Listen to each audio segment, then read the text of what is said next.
या मंगल कार्यालयामध्ये जाऊन आपण भोजनाचा लाभ घ्यायचा आहे।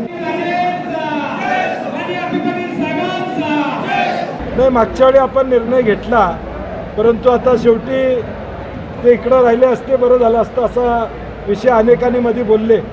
परंतु आता शेवटी ही विचाराची लढाई आहे आणि या विचाराच्या लढाईमध्ये आता शाहू महाराजांच्या बरोबरीनं हा जिल्हा संपूर्ण एक विचारानं येतोय।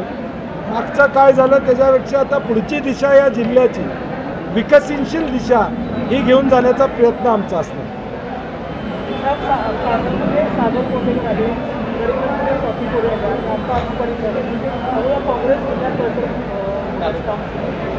नाही, सगळीकडंच काँग्रेसचं वातावरण चांगलं आहे। लोकांची इच्छा होती, आप्पी पाटलांची देखील सगळ्या कार्यकर्त्यांची इच्छा होती की आमच्याबरोबर त्यांनी सक्रिय व्हायचं, परंतु निर्णय घेत असताना आज एका विशिष्ट वळणावर त्यांनी निर्णय घेतला। ज्यावेळी या महाराष्ट्रामध्ये एक विचाराची लढाई चालू आहे, शाहू महाराज उमेदवार आहेत, अशावेळी निर्णय घेणं मला वाटतं एक मोठं काम त्यांनी केलेलं आहे, कारण की या विचाराच्या लढाईमध्ये माझाही सिंहाचा वाटा असला पाहिजे अशी त्यांची भूमिका आहे। त्यांनी मागच्या वेळी विधानसभेची निवडणूक लढवली होती आणि तब्बल 44,000 मतं ही चंदगडमध्ये घेतली होती।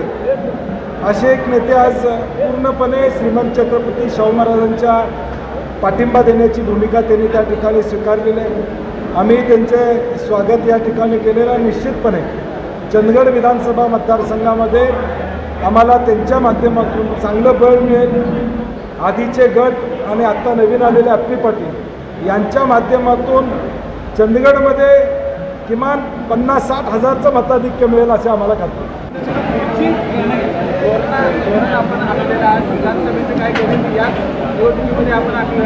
पहिल्यांदा साहेब आम्ही ही लोकसभेची निवडणूक डोळ्यासमोर ठेवून बंटी पाटील साहेब यांच्या नेतृत्वाखाली छत्रपती शाहू महाराज यांना निवडून आणण्यासाठी आम्ही आमच्या चंदगड विधानसभा मतदारसंघातून जास्तीत जास्त प्रयत्न करणार आहोत। लोकसभेची निवडणूक झाल्यानंतर आम्ही आमच्या भविष्यातील विधानसभेच्या निवडणुकीची जी रणनीती असेल त्यावेळेला आम्ही ठरवू। आम्ही बंटी पाटील साहेबांच्या नेतृत्वाखालीच भविष्यात आपण चंदगड विधानसभा मतदारसंघाची निवडणूक करण्याचा प्रयत्न करतो। चंदगड विधानसभा मतदारसंघातून आमच्या तालुक्यातील बंटी साहेबांना मानणारा फार मोठा गट आहे। चंदगडचे नेते गोपाळराव पाटील साहेब, माजी जिल्हा परिषद सदस्य उल्हास पाटील, भोगन साहेब, स्वामी आणि गडिंग्लज, आजरा, चंदगड तालुक्यातील काँग्रेसवर प्रेम करणारे बंटी पाटील साहेबांच्यावर प्रेम करणारे विद्याधर कुठे, सोमनाथ आजबोळे, वेडेकर वहिनी आणि जयवंतराव शिंपी ह्या सर्व दुराडे सर ही जी जुनी बंटी साहेबांची नेते आहेत त्या नेते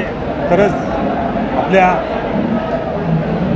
चंदगड विधानसभाचे माजी आमदार आदरणीय आईसाहेब कुटेकर, नंदाताई बाबुळकर हे देखील ह्या निवडणुकीमध्ये आपल्या या महाविकास आघाडीमध्ये सामील आहेत। शिवसेनेचे शिंद्रे सर, मी सर्व एकत्रित बसून आपण चंदगड विधानसभा मतदारसंघातून शाहू महाराज यांना बंटी पाटील साहेब नेतृत्वाखाली ह्या उमेदवाराला प्रचंड मताधिकाने निवडून देण्यासाठी प्रामाणिकपणे प्रयत्न करतो।